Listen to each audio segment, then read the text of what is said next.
Hi, and welcome to the OrgDev podcast.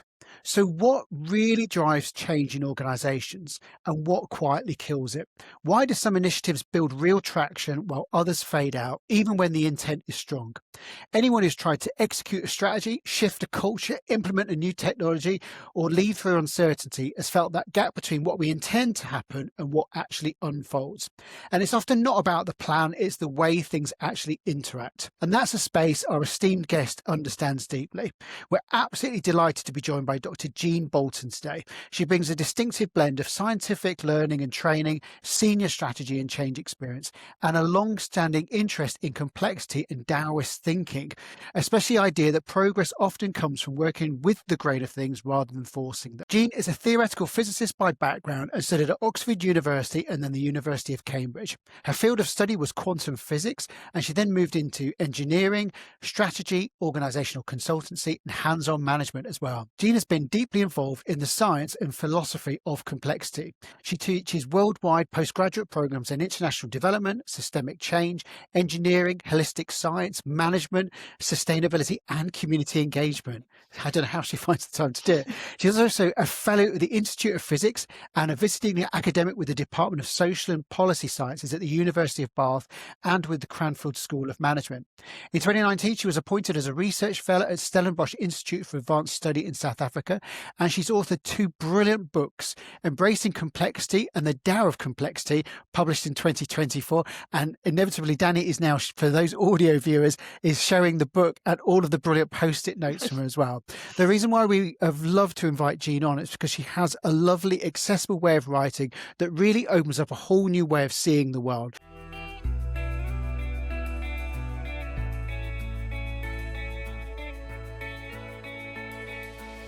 Just to kick us off, so you've been, as Gary said, you've been exploring that kind of science of complexity and its implications for organisations and individuals and globally, and you've just written that book, The Tao of Complexity. That's your latest book. So why did you write that book, and who did you have in mind as the reader when you were writing it? I guess one of the things that I feel exercised about in this kind of idea of the world being complex is if you like, the world is complex whether we like it or not. It's not a choice. If we ignore that complexity, it doesn't go away. We just do a worse job of living and working in the world. So it comes from that kind of strong belief. It's complex, but that's not the same as just going, it's complex, get over it. It's complex, tough bickies. It's the science of complexity. Has a lot to tell us about the nature of that complex world, which then helps us to live and work well within it.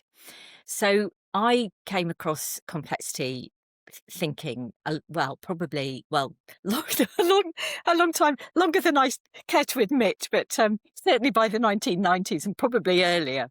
And it really made sense to me. And through a variety of coincidences, I started to work with Peter Allen at Cranfield University, who had been a postdoc and had worked with Ilya Prigogine. So I was in this lovely position of being able to understand the science of complexity through the horse's mouth, so to speak. He was a theoretical physicist, and so was I by background. So it gave me a way to actually discuss it with him. And although I was more, by this time I'd done an MBA, I'd been in management and management consultancy, I was able to kind of, in a sense, translate and work with his ideas, but really understand them deeply. So it was a great privilege to be able to do that, and that led into the first book. But this idea of what is complexity, not a model of complexity, not a simplification of complexity, but as a scientist, what are we talking about when we talk about the complex world is what's really driven one of the reasons that I've written this book. And there's a tradition through the science of open systems that really was coined, I think, in my view, by Ilya Prigogine and others too. But that's the tradition that I've been interested in.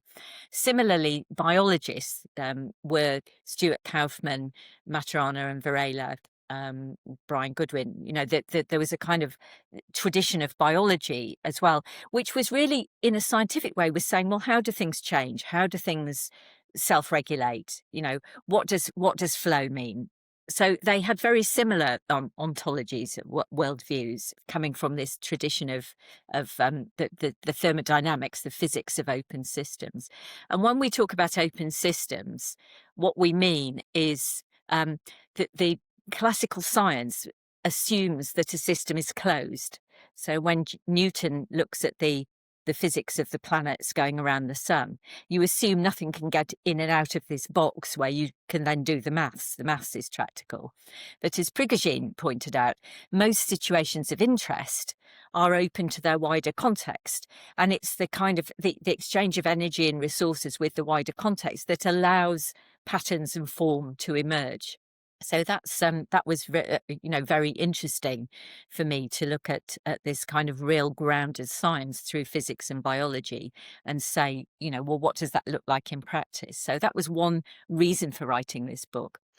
The other theme that I brought into this book, and it's obviously called the Tao of Complexity, is something that Peter Allen recognised many years ago. I tell the story at the beginning of the book of Peter Allen rocking up at having been to a meeting in London and came back with this copy of the Tao Te Ching and said, look at this. The introduction to this reads just like a complexity theory textbook. And I was already interested in Taoism, but it was like, wow.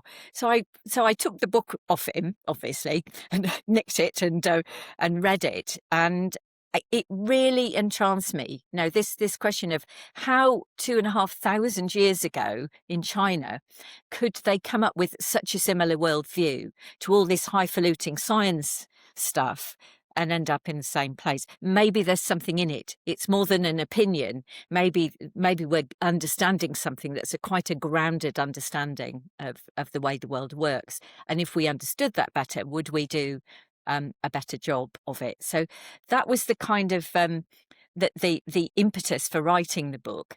And I wanted to write the book for people that weren't scientists or weren't steeped in these ideas to find it accessible. And I really try and write in very ordinary language. That's my intention. And it came to me. It was kind of a journey of writing the book. It drove the publishers a bit mad because in a way the book emerged, and they don't like that. They want you to tell them at the beginning what you're going to write. And I kept going, well, yes, but I was just thinking. They were very accepting of me working in that way. But I wrote it in short pieces. Mm-hmm.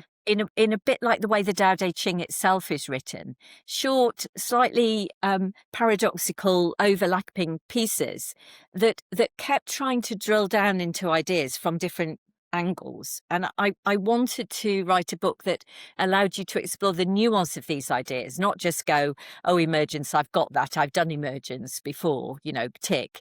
But what does it really mean? When I, for example, came across a podcast by Stuart Kaufman talking about emergence, and this is a field I've worked in literally for decades, and I'm going, oh yes, how interesting. I hadn't looked at it from that point of view. So I wanted to write a book that both interrogated the core ideas from different angles, but very much through stories and examples and challenges, got people to think about what it meant for how to live and work in the world, not just in organisations, but looking at global challenges, but also looking at what does it tell me about me? What does it mean to say I'm an open, complex system? And Prigogine, one of his first books was called From Being to Becoming. And what he was emphasizing in that statement is this view of the complex world is a processual worldview. It's always becoming. And the paradox is it's the very movement in a self-regulating system. It's the very allowance of movement that creates stability. So that's a sort of paradox in that sense. But we have this idea of things are always changing. They're always adjusting. They're always moving. They're always flowing. Sometimes they adapt. Sometimes they don't adapt. They collapse or they get locked into unequal and very power-driven and rigid structures. for example, when we look at our global world at the moment. So I wanted to really emphasize this idea of process complexity and a processual worldview, which I haven't invented. It was something that Prigogine talked about, but I have emphasized perhaps and brought to the fore in, I hope, a fresh way. So that's what how I've written it and why and who it was for.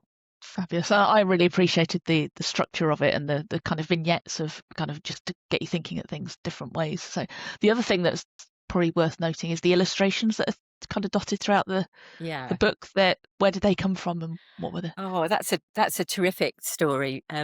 Most of them, I persuaded my long-suffering publisher to let me source the illustrations myself, and I had a really strong idea about this book. You know, I wanted it in black and white. I wanted the page layout so that every section started on the right hand side. You know, I had this real visual, I quite like design and visual images, you know, so it mattered to me. But through Facebook, I discovered somebody I knew a little bit in Frome, where I live, in my local town, who wasn't an illustrator, but just kept putting up stuff on Facebook, and it was really nice art. So I went to see him and said, you know, do you think we could work together to find a way to illustrate the book? And it was a really interesting journey, because how do you do that? You know, I wasn't going, you know, I want you to draw this. I was trying to co-create with him a kind of feel of an image that conveyed a sense of something, a sense of unraveling, or a sense of flow, or a sense of, you know, a very, you know, rigid structure. And we kept meeting. This was over quite a long time. And we found that the best way to work was we'd find some images in Pinterest that I liked and kind of conveyed something. But we then had to talk about what it was I was seeing in them. So what was the sense, the quality that I was trying to portray, so that he could be both inspired by the image, but also inspired by what I was hoping to convey through the image. And we got better and better at it. It was incredibly interesting. And for example, the cover image, which I hadn't wanted to put on the cover, but when the publisher saw it, they said, you have to have this on the cover. And he did that really quickly, and we found a picture. And there's something about the quality of the silence it conveys. You know, that the little boy is, you know, walking on a beach. You know, it's got an internal focus. It's a moving focus. It's got water. You know, it grabs you as a kind of serious inner thinking book, doesn't it? From that image. So most of it was through him. Some of it, there were some quite interesting stories of working with a group in Frome who was supporting Ukrainian artists and loving some of their work. They had an art exhibition, and having this engagement with a woman living in Kyiv over the last couple of years, and conveying, I had two of her images in the book, and they just got me, and I was able to work with her through translators, you know, and to work out what we were trying to do. So yes, it's been a sort of political thing, and a very enjoyable, itself a path, you know, about relationship and conveying intent, and, you know, a co-creative endeavor. So it's sort of, I wanted the book and the writing of the book, in a sense, to be a representation of the path that the book is about, so that the medium is the message. So we've talked about the word complexity, and we like a definition on the OrgDev podcast, because the audience will be at different points in their understanding. So how do you describe complexity, and how does that shape your view of organisations? So I find it difficult to say something succinct about complexity, unfortunately. I get this all the time, you know, in pubs, like, well, what is complexity? It's like, oh no, not again. The science of complexity, which is what I'm interested in, is the science of open systems. And by I don't always use the word system either, but what I'm talking about, if I give you an example of a family is a good example of a small open system. So what do I mean?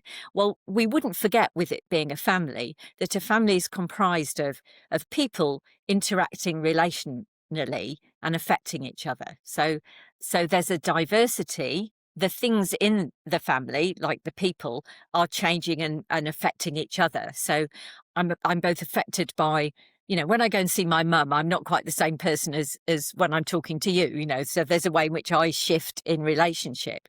And some of that, as a family culture, stays with you, and the family culture remains, and some aspects of it kind of are more context specific.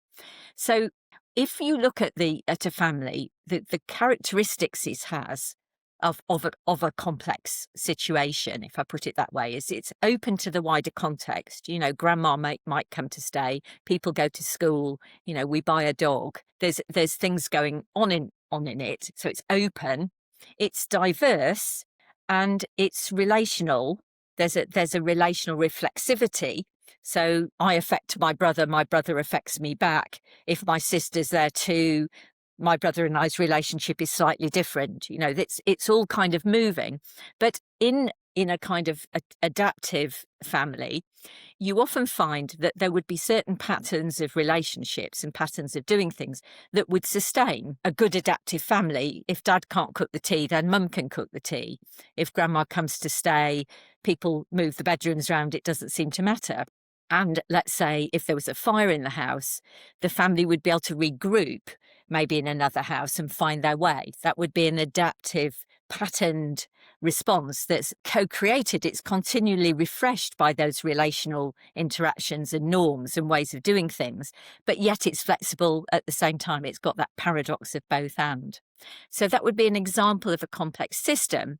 And an organisation, in a sense, is no different. It's just bigger. It's got people in it that are interacting, and an ecology has got plants and animals in it. But the complexity perspective doesn't forget that there's a sort of micro level, a granular level, and it's the kind of reflexivity that we're taking account of at that level that then allows us sometimes to build up to cultures or norms or patterns of relationship that can seem relatively stable. But I want to emphasize that for a lot of people, complexity and complex adaptive systems, for example, is a phrase that's used a lot. But who said it was a system? That's an assumption. Sometimes things, morph into, where are the boundaries? How are there boundaries? And who said it was adaptive? That the science of complexity says sometimes things adapt, sometimes they collapse, sometimes they become chaotic. A family's still a family, but some families are very rigid and hierarchical. And, maybe if there was a fire and the main, the mum or the dad in charge wasn't there, people wouldn't know what to do. Some families are very chaotic. They have very few repeating patterns. Whether you get fed and when and who does what is much more chaotic. But they're still interacting. They're still complex situations. But we mustn't assume in the science of complexity that things necessarily adapt or are stable or can have defined boundaries. That the science of complexity will tell you in what ways are things stable and why, in what ways are things unraveling and why, in what ways might they be, locking in power and starting to become very rigid. They're the kind of questions I want to ask. And also that many of those things are going on at the same time. So I was talking with some international development students about DRC, the Congo, and they were saying, well, surely that's just chaotic. Myself and their lecturer were going, well, yes, many aspects of that are chaotic, but within that, you will find tribal structures and tribal relationships that will continue, or family relationships, or the way, some aspects of farming. There's always, in a situation, there will be some aspects that are more stable and adaptive, and there will be other aspects that aren't. But we shouldn't preconceive that we're in one regime or the other. It's about patterning. So my one-liner about this would be, it's about understanding patterning. And I use that word rather than systems because it's more subjective and it's more fuzzy deliberately. What is the pattern of behavior in your family? If I was a social worker, you don't want me to come in and tell you. It's not an exact science. There would be something that we might agree is a norm and a way of working in your family rather than yours. So what we're interested in is the emerging, stabilizing, and ultimate dissolving of patterns of behavior and relationships. That's the core for me of the theory of complexity. I wish I'd met you 25 years ago when someone was trying to explain complexity to me for the first time. That's so interesting, because I love the idea of patterning. So, do you mind if I just ask a couple of questions about what we've just shared there? No, Because no, there's so much to unpack in that. no. If we use the family example, patterns aren't necessarily always between individuals. They can be almost intergenerational, can't they? So could there be an instance where a family, there was a pattern between two people in a previous generation that gets sort of handed down, or is it just something that's generated between two people in the moment? So I'm not talking about a pattern between two people even. I'm talking about, I might come, supposing if you looked at organisation culture, or suppose I was a social worker and came to visit your family, I might say that one of the behavioural patterns I notice here is a calmness, a regularity of meal times, a willingness to help each other. They would be behavioural patterns that have resulted out of reflexive relationships between the whole family, but are kind of abstractions of or descriptions of a general way of behaviour, if you see what I mean. Now, some of those patterns, you're completely right, and it's one of the things I emphasise a lot in the book, is about the importance of history, because some of those patterns will have been established long ago. They will be almost like, the way what my mum did. You either do the opposite, don't you? Or you do the same, or you mean to do the opposite and you do the same. It's when people say you're big turning into your mother, it's like everybody's nightmare. Um, so there's a historically shaped. So some patterns of relationships, if you looked at how is France different from the UK, some of those historically shaped cultural norms have sustained over a long time. If I sometimes talk about the town where I live, what's made Frome have the culture it has, that's a pattern, behavioural pattern. It's co-created through relationships, but it's more than between two people.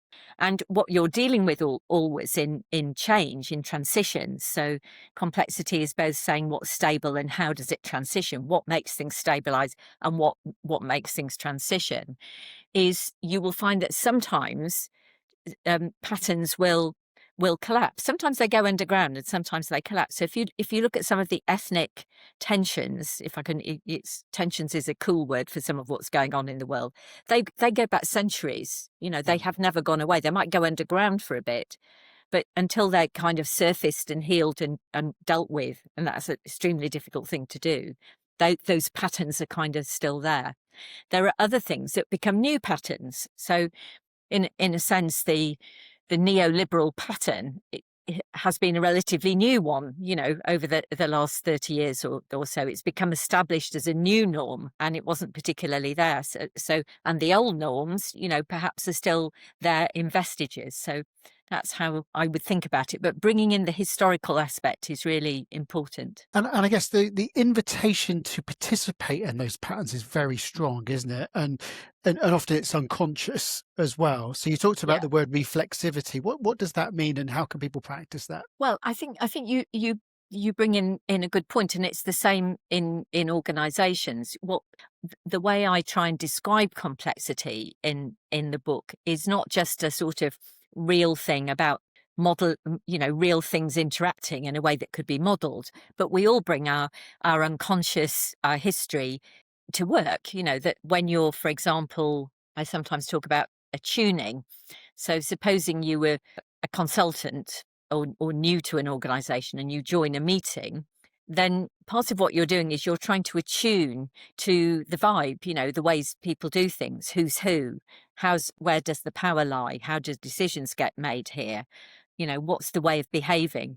So there's a kind of attunement. Now, when you do that attunement, you're doing that unconsciously, or you might be doing it deliberately, but your intuition, your kind of unconscious processes are part of you sensing into that. One of the founding fathers in the organisation development field is Kurt Lewin. A lot of his thinking is carried through to today, but one of the sort of the change models that he kind of brought with him, it hasn't necessarily stood the test of time, and that is the freeze, unfreeze, refreeze approach to change. Yeah. What's your perspective on that as an approach, and how does it sort of compare against complexity? Oh, that's a great question, Garin. Well, I think that if I was trying to change, supposing, which we've all done. I go into an organisation and they want to create some sort of change. Okay. Part of what I'd be doing, and I go through this period of sort of diagnostic, of apprehending things. And I'm trying to, through reading things, talking to lots of different people, talking to people at different levels in the organisation, if I can, talking to customers and suppliers, people who've left the organisation, trying to get as rich a picture as I can of the way this organisation works. I'm looking for what's really tight and strong that needs preserving. So, for example, I did some work years ago for Unilever. Unilever talks a lot about their sustainability culture. And so, part of what I was doing was prodding it, and kind of saying to people, is this just pretend? And everybody's like, no, it is not pretend. And you kind of felt that my felt sense was this is real. It's not just a pretend. They didn't just parrot these words. People deeply felt, not everybody obviously, but people deeply felt it. So in terms of change, that was something that was not frozen, but was certainly embedded, and one wouldn't want to do anything to unpick it, to destabilize that. But you're kind of looking in a mixture of, are there new growing shoots? Are there new things starting to bubble up that we could really protect and support in growing?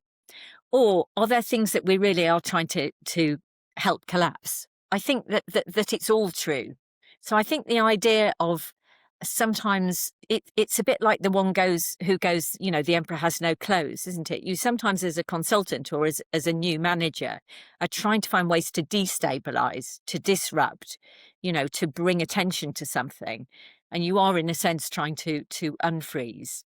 But there's sometimes when you, alongside that, are seeing that the job is sometimes about cohering. And I think that I do have in the first book I wrote, there's a thing about the life cycle of a forest as a way into this. It is talking about, collapse, which is almost like the unfreezing, and then the refreezing is how it grows.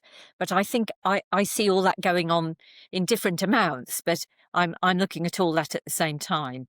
And sometimes the job seems to be, golly, these guys just, they need a bomb up them. They're so rigid. Because, how do I find anything to rock, their certainty, their self, their complacency. And then, there are other situations where you think, and what's really needed here is for them to get some confidence that they're doing some good things. We just need to protect and cohere, and then for them to learn from each other. And it's all at the same time, I think. I don't disagree with Lewin. I just think it's more complex than that. And it sounds like there's a certain amount of precision about it. I think sometimes we see senior leaders that are given the mandate to disrupt things, and it's kind of like a blind disruption. Whereas I guess your sort of proposal there is sort of stabilize and strengthen what's working, what's emerging that's potentially good and could be the vehicle for positive change, and also disrupting and shifting what's stuck or harmful. Yes. So I make a big thing in the book and in my work about differentiating between what I call apprehending the context.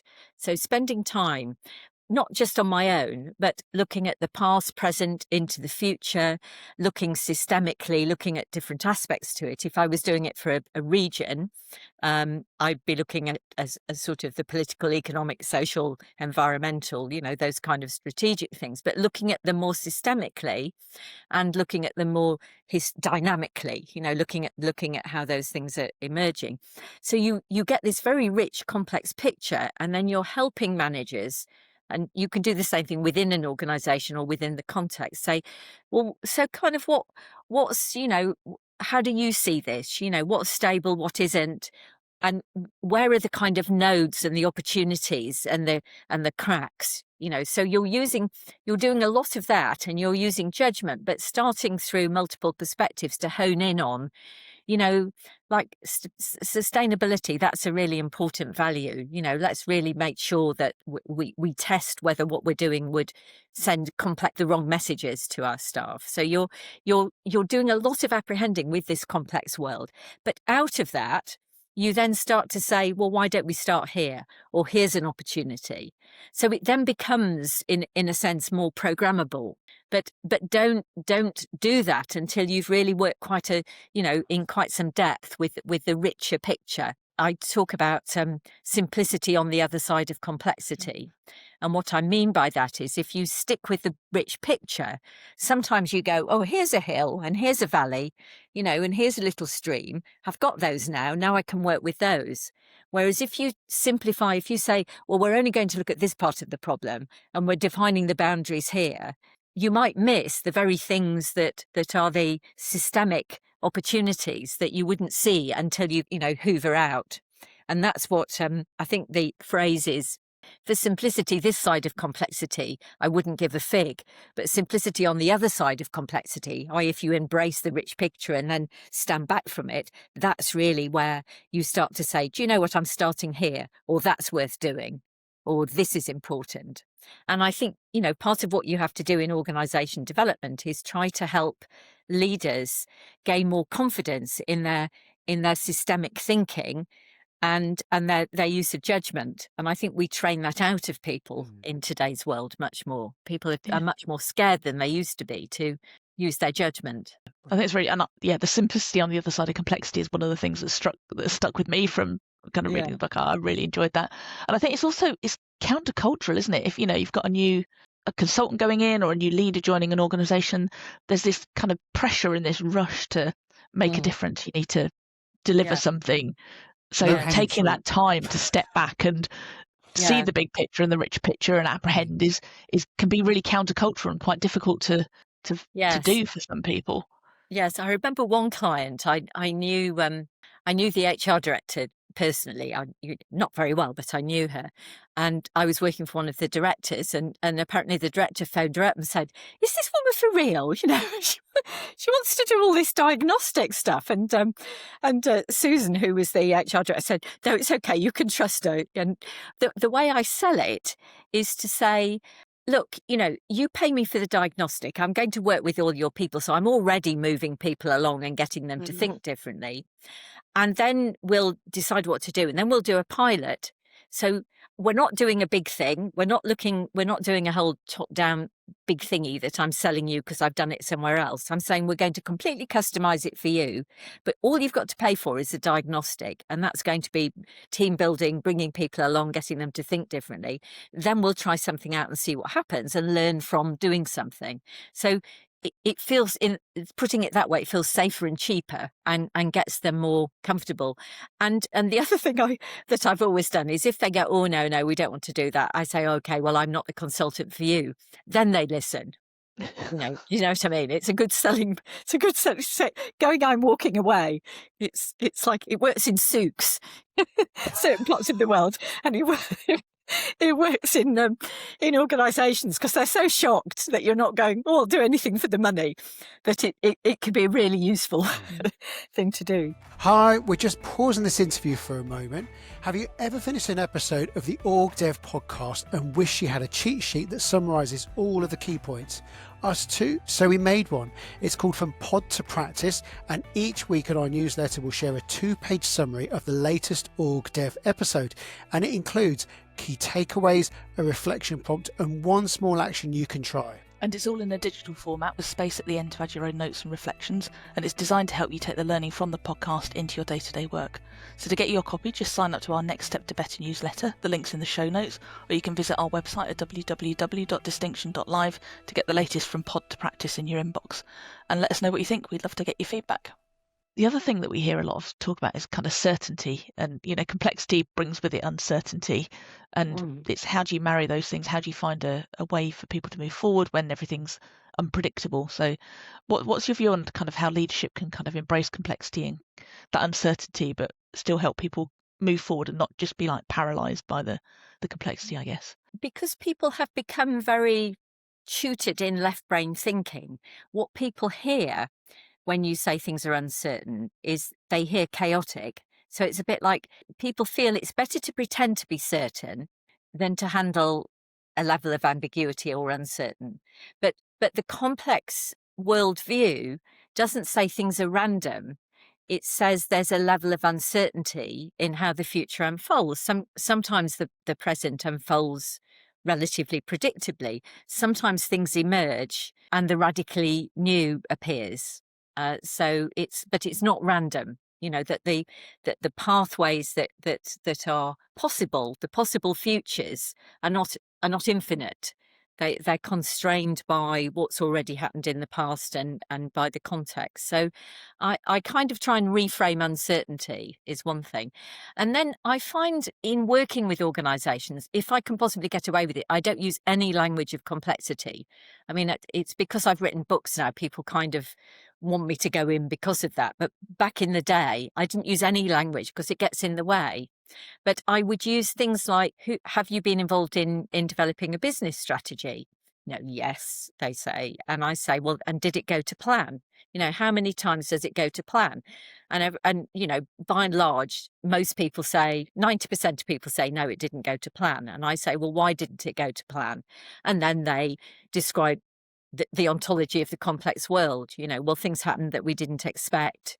The world changed around us. We had new competitors. Somebody left the organization. We were let down by another department. We didn't understand what was meant by. And they describe an emerging, adapting, complex world that sometimes does things that you really can't, emergence is you can't really know what's going to emerge.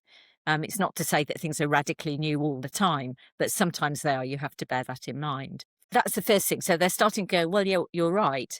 And then we come up with examples of where when you pretend it's certain, when it isn't, does it cost you more money? Is it effective? And so they kind of go, well, no, not really. It can be a waste of money. So then the both and I talk a lot about, we're neither certain nor is it chaotic. We're in a middle ground. Is, well, let's plan, but what would you do in a complex world? You've still got to plan. Your finance director wants a plan. So what do you do differently then if you know that things may not go to plan? Well, you review more often. You adopt a portfolio approach. You pilot. You have a range of stakeholders involved who are sensing into either the changes in the project or in the environment. Do you actually listen to people telling you that things are not going to plan? Or sometimes, I'm sure you've seen this, sometimes things go better to plan and they don't notice, because they've got the plan, so how do you both plan but attune to and have your radar out there, your antenna out, to see what actually is happening, as opposed to, I've got a plan, I've chucked it over a wall and those people are implementing. So it's not, it doesn't seem as scary if you use those kind of words. You don't have to have a kind of intellectual discourse about the nature of uncertainty. You just get them to talk to you about what they've seen as uncertain and what are pragmatic ways of both planning, but reviewing more often, having more strands to your plan, adopting a portfolio approach or just making sure this is really a big one. I mean, people used to talk about managing by walking about. And, do we spend enough time just asking people, asking our sales guys or asking our customers, do you find anything new or different or interesting? Is anything changing? What isn't working? What is working? You don't have to, it doesn't have to take a lot of time just to have that relationships. And it's part of a leadership. I think it's part of what every leader should do. You have to build relationships such that you have that sensing into the wider context and you pick up those nuances of what's working, what isn't, and sometimes what's working better than you could have possibly imagined. I really like what you're saying there, because it gives, to a certain extent, leaders that might be feeling overwhelmed a sense of agency as well, isn't it? Because often it's like complexity is this big thing out here, and anything that goes wrong, we'll just blame it on complexity. But what you're proposing there as well is that, do you know what, this all happens in the micro. You're just picking up on signals earlier. You're just getting people to understand that there's a lot more options available to them than there actually are, and it's not one and done. We're not fixed. We have to stay relatively sort of nimble in how we approach things. And it does give you more agency. And I think, one of the unintended consequences of kind of, in a sense, a lot more data being available is I do think that managers have become much more nervous about doing things that they can't prove will work or they can't measure it has worked. Back in the day when there wasn't so much data, I think people were much more encouraged to be a bit entrepreneurial, to make judgments, to learn from doing.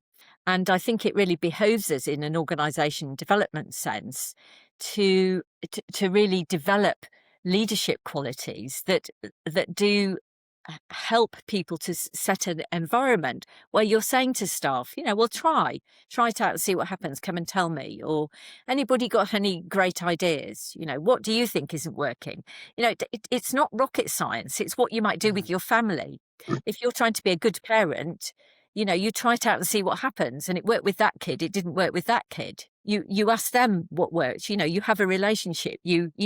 Grandma gives her opinion, whether you want it or not. And, so it goes on, but we have to remember that organisations are the same thing. They're not a different kind of thing. I think those are natural leadership qualities that have got kind of beaten out of people into this kind of, I don't know whether if you know the work of Bill Torbett and the idea of developmental stages in the way people are. And what they talk about is that when we're younger, we want a more, in a way, a concrete, rational world. I used to keep notebooks with my pocket money in and what I spent it on and things like that. There's a sort of attention to data and a kind of desire for certainty.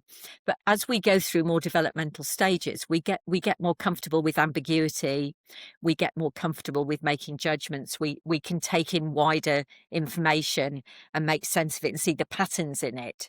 And we've lost that ability because sometimes I've said to clients, I've walked away from clients who say, if the first question they ask me is how I'm going to measure its success, I think, oh no, it's not like it's a bad question, but they need to ask me, how are we going to do it?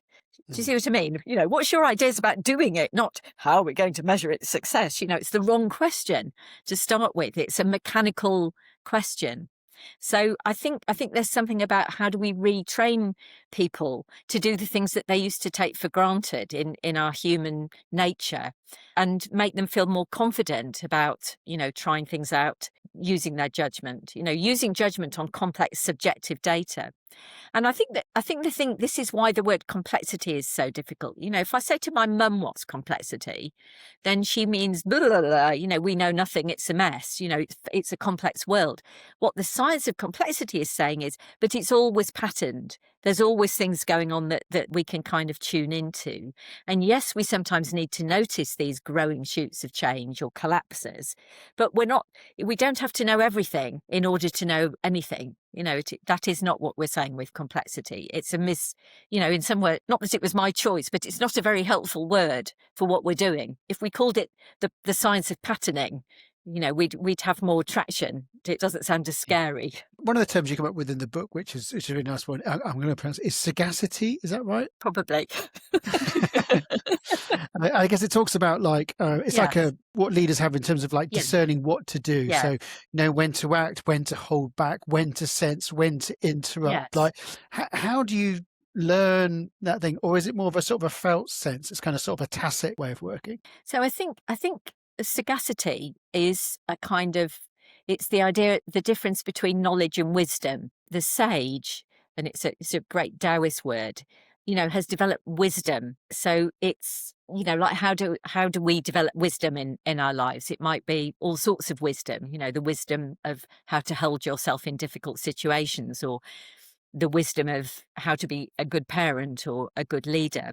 It's partly an intention to cultivate yourself. This is a very Taoist view. We emphasize in our world a very transactional. What are you're a leader, how can I measure your outputs and outcomes in a way? But sagacity or wisdom, maturity, it comes over time through making mistakes, through getting feedback, through feeling safe, through being allowed the opportunities to experiment. So I think if we're wanting to develop our staff, we can set up a kind of culture of more, I was talking about it in this meeting I was holding yesterday, where people were talking about that we'd set up a space where people felt safe enough to disagree, or safe enough to give each other feedback. So as a leader, how do you decide to do that? How do you both encourage people, but encourage some dissent? Or there's a lovely phrase that one of the political writers used called agonistic dissent. And what she means is how do we set up a way in which we don't have conflict? It doesn't turn into conflict, but we feel safe enough to go, do you know what? I don't agree with that. I think you're wrong on that. And that's seen as a positive, as a kind of, it's done in a relational way. You haven't lost your relationship. So I think that sagacity is something that we need to, for organisation development people, we need to consciously help clients to develop and set up a safe enough space for people to experiment, get it wrong, and hone their judgment. So sometimes, for example, this is a particular form of this, but if we're doing a big mapping exercise about trying to understand the systemic, these hills and valleys I was talking about in the context, and they're saying, well, can you tell me precisely how to do it? And I'm saying, well, no, I can't really. It's like you're trying to look at things thematically, group post-it notes, and they say, well, how do we know how to group them? And I'm saying, well, I don't really know. You'll have to talk to each other and see what seems to emerge. And people aren't used to that anymore. It's so they go through like, I hate this. I don't know what you're talking about. Can we have somebody new who doesn't ask us these awful things? But if you can help people and hold it there, that's when you start to gain confidence, isn't it? Yeah, that role of holding space for people to work in that new way is really important. Yeah, completely. And not kind of short circuit this is too hard, do it for us, or give us a template or a structure or a framework that saves us from having to go through the pain. Yeah, so a lot of the organisations we work with are growing really quickly. So what are some of the things they can do to help them stay flexible as they grow? Well, if you will let me just, I'd like to just go back one to build up to that. And one of the areas I used to do a lot of work in was organisation design. Interestingly, as a kind of OD strand of work, it's kind of gone out of fashion. How do you design an organisation? And I think it's something that's really interested me, and I think it's a kind of moving feast, and it's changing. How do you design structures that are adaptive? You have, to some extent with organisations as they get bigger. And one of the issues, as you know, with growing organisations, small entrepreneurial organisations often have very little structure. And then there's a sort of need for more clarity about who's doing what and that sort of thing. And that can be quite a painful process. One of the things I still think is useful is to try and get your head around what are the core business processes, what are the core processes that are needed in order to deliver an outcome to a customer or a beneficiary or whoever it is. Are you clear about what's supportive and what's key? And I think that sometimes the tail wags the dog, doesn't it? Usually finance, finance are bigger than HR. HR are quite big, but have we forgotten, where the flows? It's like, where are the flows? It's back to my, to that word that process complexity is a lot about understanding flows. So you're both trying to put some structure in that, but structure around the flows, around the natural way that an organisation needs to work to get stuff out efficiently and effectively to its beneficiaries or its customers. So if you grow, you need to kind of build in the ability to adapt as well. So that might be that you review quite often, are we in what ways is our world changing, and are we still adaptive to that? So you build in a kind of adaptive questioning, but sometimes you build in enough power in the organisation, because as you know, the difficulty with organisations is they become driven by power. So when people have got an empire, they don't want to let go of their empire. So how are you going to deal with that at the beginning when you think about it? How do you develop some shared power? Is it a sort of matrix where there's genuinely a tension in power structures that keep you on your toes a little bit without making it totally random?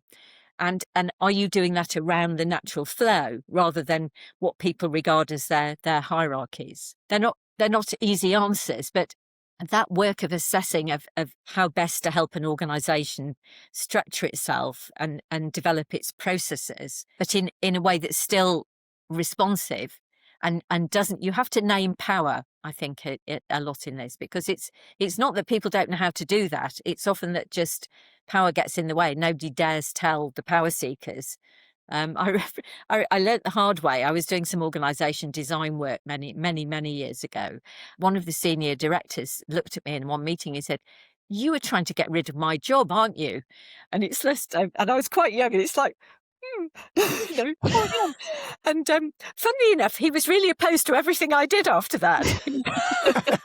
It was very difficult, but how do you have that conversation about power and how you stop power getting in the way of an adaptive organisation? And when you say adaptive, I don't mean in a lot of this that it's endlessly adaptive. It's things aren't endlessly emerging, and we can't be endlessly adaptive. But we have to develop a way that deals with power. That ever so often we go, are we on track here, or are things getting in the way of us responding to a changing environment? I don't know whether that helps. No, it is, because I think it sort of brings in an intentionality about it, because things often just become what they become. So people don't necessarily just assume loads of power in one shift. It's just a project at a time, or a bit of a movement of people very quickly, and all of a sudden it becomes a power block, doesn't it? But we often don't have the space, the courage, or the opportunity to do that, do we?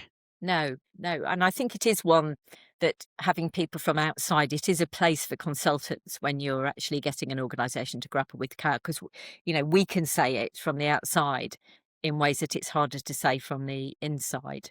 And it is a real issue. I mean, some people argue, well, we don't, it's also true that the espoused design of an organisation is very different from what actually happens.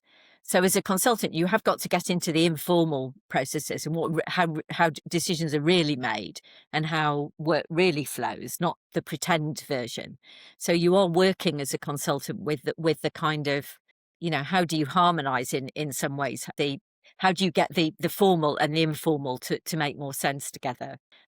With one very large organisation I worked with, I remember, and again, I really like all my work in OD kind of works. I really want to talk to as many people as I can at different levels on their own. And, and people say things like, well, I've been here 2 years. I've finally worked out how to get a decision made. Some organisations, you say, can I see your organisation structure? And they don't have one. These are big global organisations. I say, well, how do you know how to do things? Oh, well, you have to learn over years to, the machinations. And there's things like, sometimes one function, you'll have HR's global, supply chains are regional, and sales are local. And then the joint decision making doesn't happen because you've got power at different levels.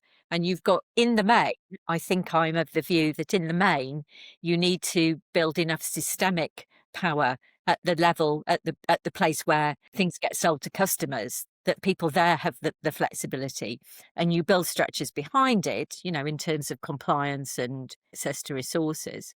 But, you start to hear bonkers stories sometimes about, well, we've got to adhere to the global manufacturing standard, but we're in Indonesia and we can't get any engineers that are actually trained in using those machines. And anyway, the machines are too big for our market, and it almost gets lost in this globalization that looks efficient from a global manufacturing position, but isn't when you look at the whole business model. So in the main, I think going as close as you can to the customer and building an organisation systemically that can adapt there, and then backfilling it with the structures of support I'm sure 100 people would disagree with me about that, and there's many examples where that wouldn't work, but that's what's in my head generally in terms of what I've seen.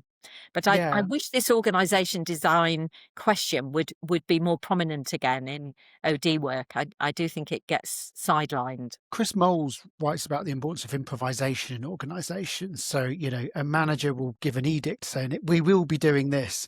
And then it's down to those informal networks that you talk about, and how people will improvise to actually make things happen, and they'll bend a rule here, there, or all those things. Yes. And that's part of understanding the informal way an organisation actually works, isn't it? Yes, but I think it's not enough. I'm not saying Chris is saying this, but it's not enough just to say, oh, well, that's okay then, that's the informal network.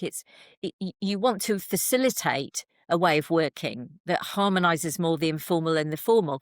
Otherwise, you just end up with people who are very good at pretending things on one level and doing things at another level, and it's not very effective, or you see what I mean, so you need to be able to kind of surface and talk about the difference between the formal and the informal, and say, well, maybe we need to change the formal a bit, maybe this informal's really working well. So it's always true that you will improvise, but you can have cultures that support you. I want to be able to reward somebody if they've used.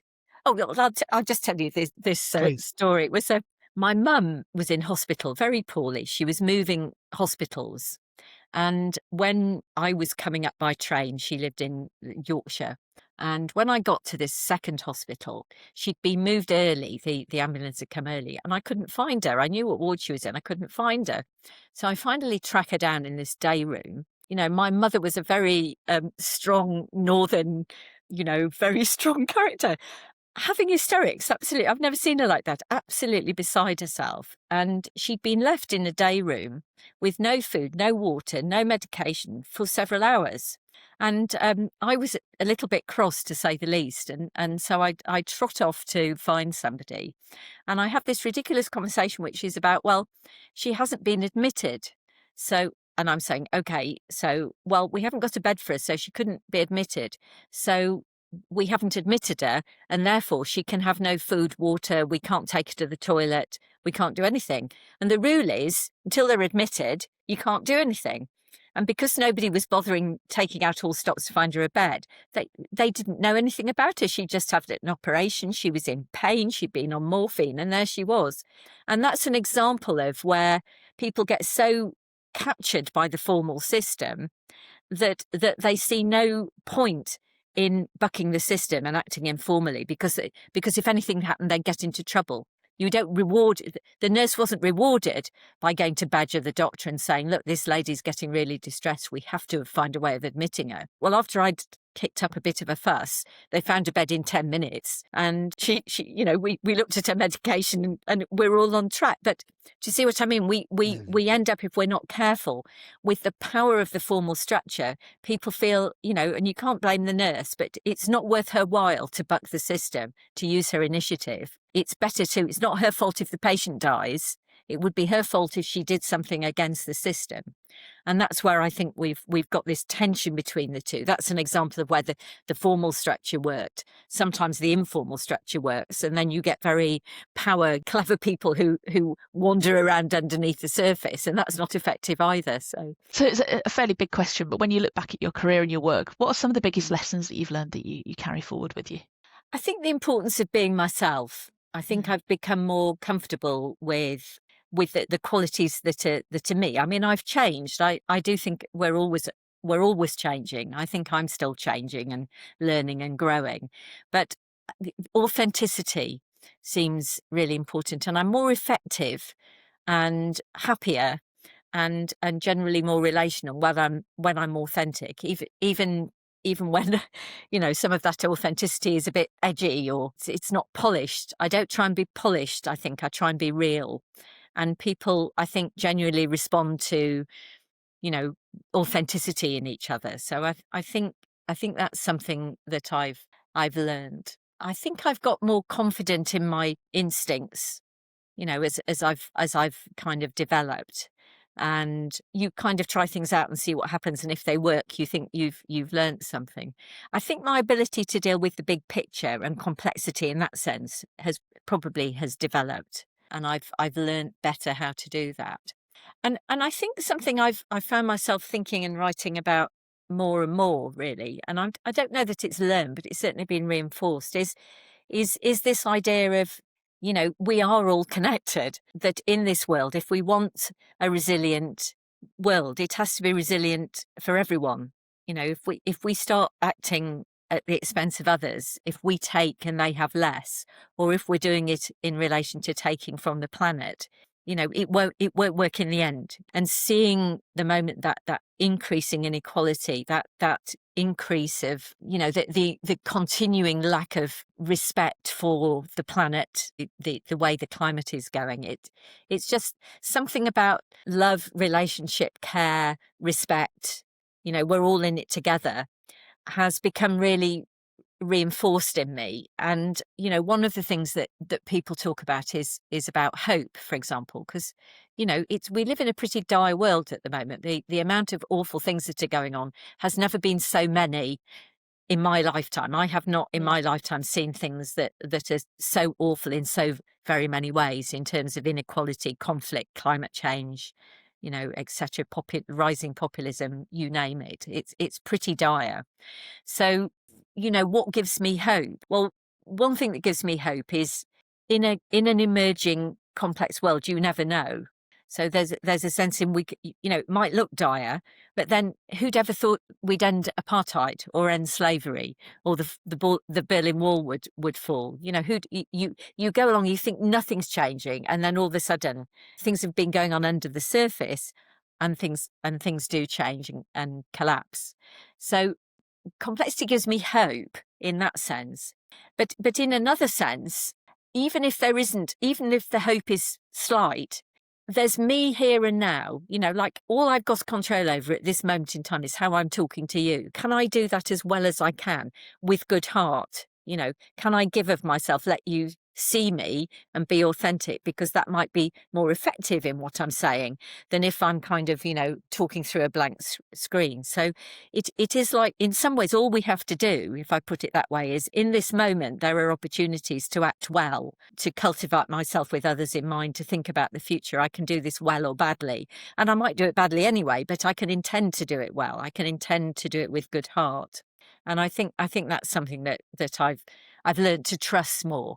The end never justifies the means. It doesn't matter what you think you're doing. You know, if you lie in order to achieve something, it's the lie that enters the system, and you might never get to the end point. So how do I act just now in this moment? Sometimes this moment might be very big. I might be talking to, you know, a very senior person that really does have power, and I influence them. Sometimes it's something small. Sometimes you don't know whether it's big or small.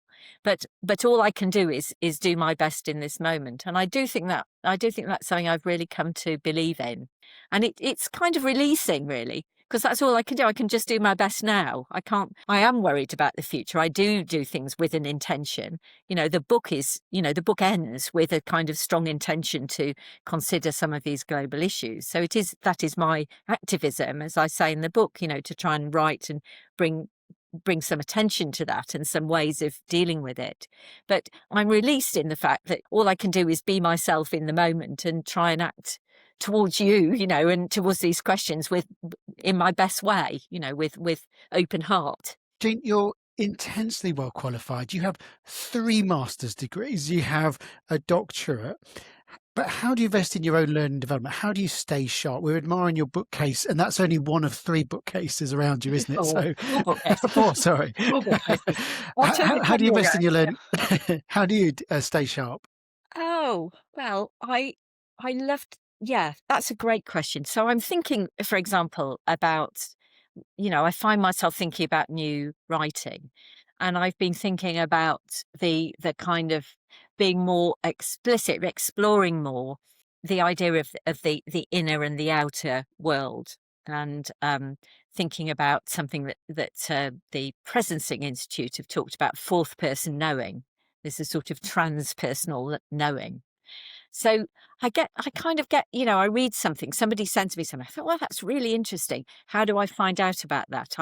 I'm in study groups and book clubs. We've just been studying Alfred North Whitehead, who's a process philosopher, and working, you know, meticulously through a book. I've been to sort of personal development type things. You know, I went on a Buddhist retreat for a week, you know, where it's a lot to do with quietness and meditation and nature. So I'm always reading something new. I love talking to people. I mean, these kind of interactions I learn a lot from, you know, just from your questions, or, you know, when I'm teaching, you know, like with undergraduates, they ask something and it's like a gobsmackingly obvious, simple question that I've never thought of, or they tell me a story that just blows me away about something. So I think it's approaching life as a learning.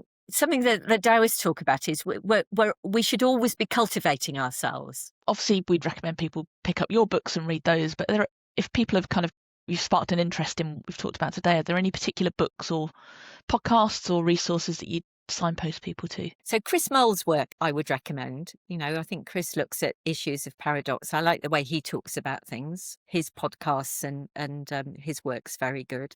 I think that some of the people who are writing about relationality, I really like. I'm reading a book, which is not an easy read, but a book on relationality, for example. That's an interesting topic to look at. I love the work of Stuart Kaufman in the field of complexity, and he has lots of interesting podcasts as well.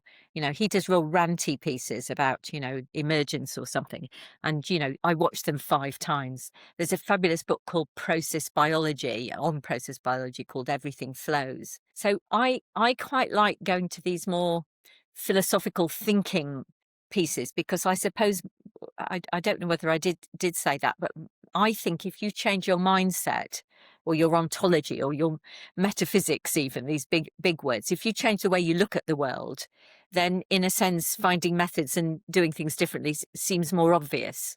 It's the bit that's hard to change, is the way you understand the way the world is. So I think Einstein said, you don't change anything unless you change the way you look at things. Books that make me think about that. And it's also, it's not necessarily reading and thinking, it would be talking. I was decided I don't do enough creative things. I write and I sing, but I've been making collage Christmas cards, and it's terrific, and it somehow expands my mind in a different way. And the visual, I'm really interested in the way that art, some of the pieces in this book, talk about the role of art and poetry in looking at things. So if you're looking to expand yourself, go in odd directions. Don't go down a rabbit hole. Don't go, I know about this, I want to find out more. Go sideways. What's poetry got to do with this? What can we learn from that? Storytelling. I went to this absolutely wonderful talk last week by an author called Jeanette Winterson, and she's an author I've followed for years, and she's written a new book based on her thinking about the Arabian Nights, which is quite an Eastern. She was explaining it's a very different tradition from Western fairy tales, which are all about heroes and dragons and quests. And the sort of the more Eastern tradition is more about handling ambiguity and complexity and many things happening at once. It's quite Taoist in what she was describing.